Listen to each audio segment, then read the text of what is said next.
আজকের রেসিপিটা চাল গুঁড়ো আর ডাল গুঁড়ো দিয়ে বানানো একটা টিফিনে খাওয়ার মতো রেসিপি। এখানে বিরুলির ডাল নিয়ে নেওয়া হয়েছে, সঙ্গে চাল গুঁড়ো, এটা বেসিক্যালি আতপ চাল গুঁড়ো। তো যে জিনিসটা বানানো হবে সেটা সরু চাকলির মতন, কিন্তু সরু চাকলি অনেক বেশি পাতলা হয়, তো এটা অনেকটা মোটা এবং বেশ ক্রিস্পি খেতে। তো সেক্ষেত্রে এটা টিফিনে একটা খুব ভালো খাবার। তো চাল গুঁড়ো আর ডাল গুঁড়ো আমরা মিশিয়ে নিলাম এবং প্রয়োজন মতন জল দেওয়া হয়েছে। খুব ভালো করে ওটাকে মিক্স আপ করা হচ্ছে। মিক্স হয়ে যাওয়ার পর যখন এই রকম কনসিস্টেন্সি হবে, খুব মোটাও নয় খুব পাতলা নয়, তখন আমরা এটাকে মোটামুটি বুঝবো যে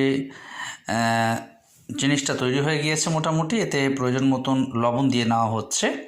এই কনসিস্টেন্সিটা হলে যে চাল আর ডালের রুটিটা তৈরি করব আমরা, তো সেটা বেশ ভালো কনসিস্টেন্সি এবং মোটা হবে খানিকটা এবং ক্রিস্পি হয়। এবার একটা তাওয়াতে একটু তেল নিয়ে নেওয়া হচ্ছে, সাদা তেল ব্রাশে আমরা নিয়ে নিলাম এবং এটা সিম আঁচে দেওয়া হয়েছে, ধিমি আঁচে। ধীরে ধীরে তাওয়াটা গরম হওয়ার পর এই তেলটা দেওয়া হয়েছে, দেখছেন সিমে করা আছে গ্যাস। এরপর তাওয়ার ওপরে আমরা সেই মিশ্রণটা দিয়ে দিচ্ছি এবং সেটাকে ভালো করে চারিদিকে ঘুরিয়ে ইকুয়াল ডিস্ট্রিবিউশন করে একটা গোল ইকুয়াল থিকনেসের যাতে কনসিস্টেন্সিটা হয়, তাতে ভালো মতন কোথাও পুরু বা কোথাও পাতলা বিশেষ থাকবে না, চারিদিকটা সমভাবে পুরুত্ব পাবে, থিকনেসটা খুব ইকুয়াল হবে এবং এটাকে আমরা ঢাকা দিয়ে রাখবো। তো ঢাকা দিলে ওপরে কিছুটা বাষ্পভূত হয়ে যায় এবং তারপর ঢাকাটা তুললে ওপরের কনসিস্টেন্সিটা এরকম হলে ওটাকে আস্তে আস্তে আমরা তাওয়া থেকে সরাবো। সরানোর জন্য এখানে যেহেতু আমরা নন স্টিকি ইউজ করছি, তো সেক্ষেত্রে যে হাতাটা ব্যবহার করা হচ্ছে সেটাও কাঠের হাতা এবং সেক্ষেত্রে হাতার ডগায় আমরা একটু জল নিয়ে নিয়েছি, জলে ভিজিয়ে তারপরে হাতাটা দিয়ে আস্তে আস্তে কর্নারগুলো থেকে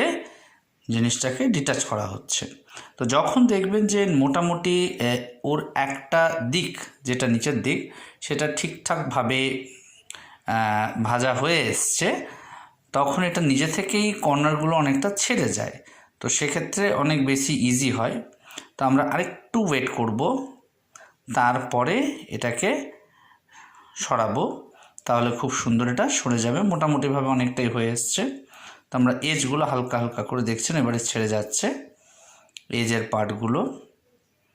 এবং যেহেতু এটা সিমে হচ্ছে, সিমেই সবসময় করবেন, তাতে হিটটা চারিদিকে ইকুয়াল ডিস্ট্রিবিউশন হবে, কোনো একটা পার্টিকুলার জায়গা বেশি পুড়ে যাবে না। এবার দেখছেন প্রত্যেকটা কর্নার থেকে আমরা এজগুলো থেকে আস্তে আস্তে এটাকে সরিয়ে সরিয়ে নিচ্ছি এবং নিচের অংশটা ধীরে ধীরে উঠে আসছে। ইকুয়াল হিটের সুবিধাই এটা যে ভালো মতন যদি এই জিনিসটা নিচটা সেদ্ধ এবং ভাজা টাইপের হয়ে আসে, তাহলে এটা খুব স্বাভাবিকভাবেই ছেড়ে ছেড়ে আসে, কোথাও কোনো কিছু লেগে থাকে না। এবারে খুব সুন্দরভাবে দেখবেন এটা প্রায় ছেড়ে গিয়েছে, সুন্দর উঠে যাচ্ছে। এবারে আমরা ওটাকে উল্টে দিলাম, উল্টে দিয়ে আবার একইভাবে একটু ঢাকা দিয়ে কিছুক্ষণ রেখে দেব।